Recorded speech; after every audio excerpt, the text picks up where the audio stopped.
Good. Long time no see. How are you? Great. Go ahead. Coach, just confidence-wise, like this time compared to last year, how much do you feel like your staff, your offense, knowing Caden's the guys, kind of growing over that time? Yeah, I mean it's just it's night and day from last year, from a sense of just confidence and mostly more than anything continuity. From the staff down, from the players. When you've got a quarterback that knows what's going on and knows what we're doing, that kind of just bleeds to the rest of the team. And then, staff-wise, this time last year, if there was a mistake or something happened, I was trying to get there as fast as I could to correct it. Now, before I can even get words out of my mouth, Coach Freeman's fixing it or Dyrell's fixing it. So that piece of it is just totally different, and it's allowed us to, trying to accelerate a little bit as far as what we're doing, but at the same time, never doing too much too fast. You guys add Mike Wright, obviously, to the quarterback room. How do you balance his talent, but also Caden's the guy? So I don't know, how do you balance that? Yeah, it's it's a deal where Mike was brought here for a reason. He was brought to add depth and to do those types of things. And if we ever got in a pinch, get him in the game. I don't foresee anything to where we're ever playing the two quarterback system or anything like that. That's just not something, I really believe in. It's kind of the old saying, like if you got two quarterbacks, you don't have one. And, I think you just mess with the rhythm of your starter if you kind of do some of that stuff. So Mike will find his role. That's the thing I love about Mike Wright. He has great leadership qualities. He is a great teammate. He's one of those guys, he is the opposite of an energy vampire. He brings great energy every day. And so, Mike will have a right on this team. He'll have a role on this team, whether it's special teams, offense, whatever it may be, but we'll find him a role somehow. As far as Caden goes, obviously had the offseason surgery and kind of ramped up back to full speed at the end of spring. How would you assess where he's at this point, Paul? Yeah, just miles ahead of where he was a year ago. Just doing a great job of just trying to soak everything in, and he's asking questions like crazy. He's asking questions like a guy that just got here, and that's exciting because he's just constantly wanting to learn. Injury-wise, he got to get those reps in spring, which I think was huge. There was no getting back into the rhythm of things. Started fall camp. He hit the summer running and been the same through fall camp. So couldn't be more excited where he's at and just his development. With the offense, what changes do you make? How does it keep evolving versus just getting more consistent? Yeah, I think the biggest thing for us that that you would see from last year to this year is really internally. We've changed a lot of signals up, a lot of calls up front. We have a common opponent. We just played a team in the bowl game that will play first game of the year. We actually have several players, on Campbell's team that were been here the last year, and so you never want to just stay status quo with those type of things. So we spent a lot of time in changing that up, just to, I guess, keep our advantage in that regard. But we're always finding new ways because it's different personnel.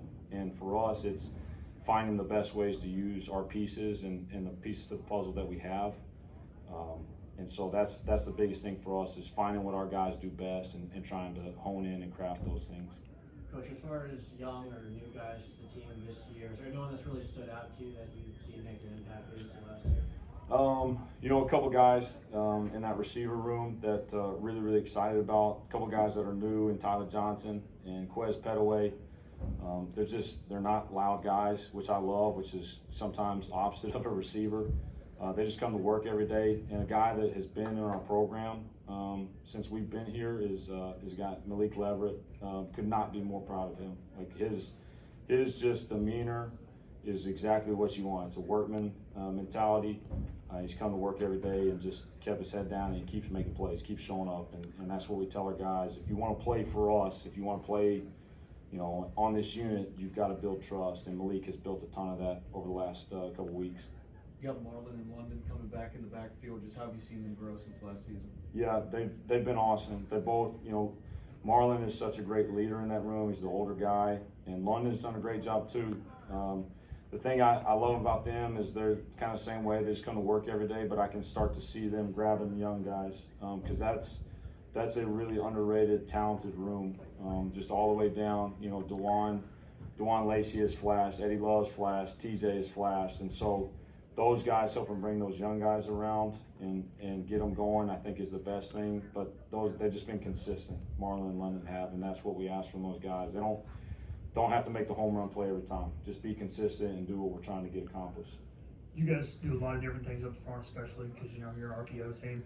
A lot of turnover on the offensive line this year from a year ago. How have the new guys you're presuming are going to be the ones who've stepped into those roles? Yeah, I think the nice thing that we have right now is, I can sit here and tell you that we've got a defined guy at every spot, but we have multiple people at a couple of spots that are question marks for us that, honestly, I trust them to go play right now. Left guard, Kyle and Panda going back and forth at it.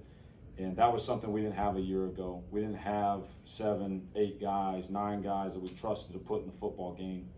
And that to me is where we're farther along as far as, there's at this level, a lot of times there's a huge drop off when you get to that second team offensive line. And that to us right now is not the case at all. Like Jason Tarpey is having his best camp right now, running with the 2s at tackle.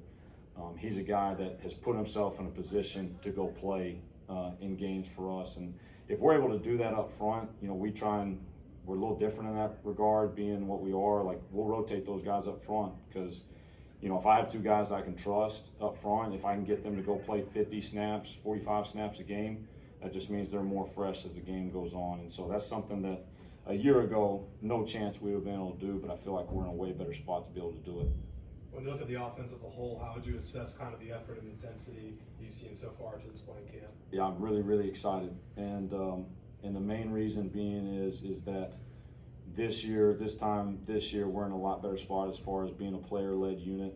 You've got guys like Caden, Anthony Smith, Yannick Smith, Marlon, London, McCrimmon, Kojo. Those guys have been in our system for a year now, and they're doing a great job of pushing it every day and having a sense of urgency. We say in our first unit meeting, we're in a race against time and against ourselves of how great do we want to be, and we put a slide up there, our first unit meeting, and said, good is the enemy of great. Do we want to be a good unit or do we want to be a great unit? Because to be a great unit takes certain things, and to this point, we're doing those things at a pretty good level, and we got to keep our foot on the gas.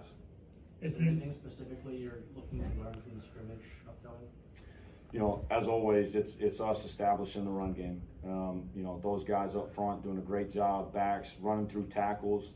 That's the common theme you hear probably from Coach Harrell from the defensive side. Like, when those backs get in one-on-one situations, who's going to make people miss? And then just finding the guys that make the routine plays. It's like I said a second ago, like, we don't need guys to make freak show plays. We just need guys to make consistent plays over and over and over again. At the end of last week, Coach Harrell praised how Raheem Jeter has grown. What specifically do you feel like he's grown on from last season? Everything he does is just so much faster as far as processing things, getting the ball out of his hand, and the coach hit it on the head. Like, I could not be more proud of Raheem. And like I said, we'll talk about, like, if you want to play for us, we need to trust you. We need to trust that you're going to do the right thing at the right time. And Raheem is another one of those guys that's been in our program, been in the system now. He's a guy that I fully trust to go in there and operate and put the ball where it's supposed to be. The Serio and Javante, like, clearly they've got the talent. So, what's the next step for them in putting it all together on game day now? Yeah, I think it comes down to consistency. Those 2 guys are probably the 2, like, pound for pound, freakiest athletes we have on the team. You're talking about 2 6'4" individuals that are 240 pounds. Both of them, I think, touched 21 miles per hour this summer. It's just them having consistency, showing up in the passing game, showing up in the run game, because we just ask those guys to do so much, and that's a hard position to play for us in this offense, and I don't think that position gets enough credit for that. So we put a lot on them. It's just consistency. They got to be able to do it all, and if they don't, it's hard to keep them in the game. But to this point, they've both done it. They both are having their best camp since I've been around them, especially Javante. Obviously, I've got history with him. He's in just a different place mentality-wise. He's got a great personality, but sometimes he struggles honing it in. He's done that to this point. We got to keep going with him. One more question. Coach, this is your second year here. Just how more comfortable are you calling plays or going through this spring than compared to last year? Yeah, I think having the ability to just reflect back and obviously do a ton of self-scout on us last year, seeing how we grew, you know, not only after the season, but throughout the season, how we got better, how I got better. And I think that's what I want to continue to do even through fall camp. You know, what are ways that I can continue to grow as a play caller.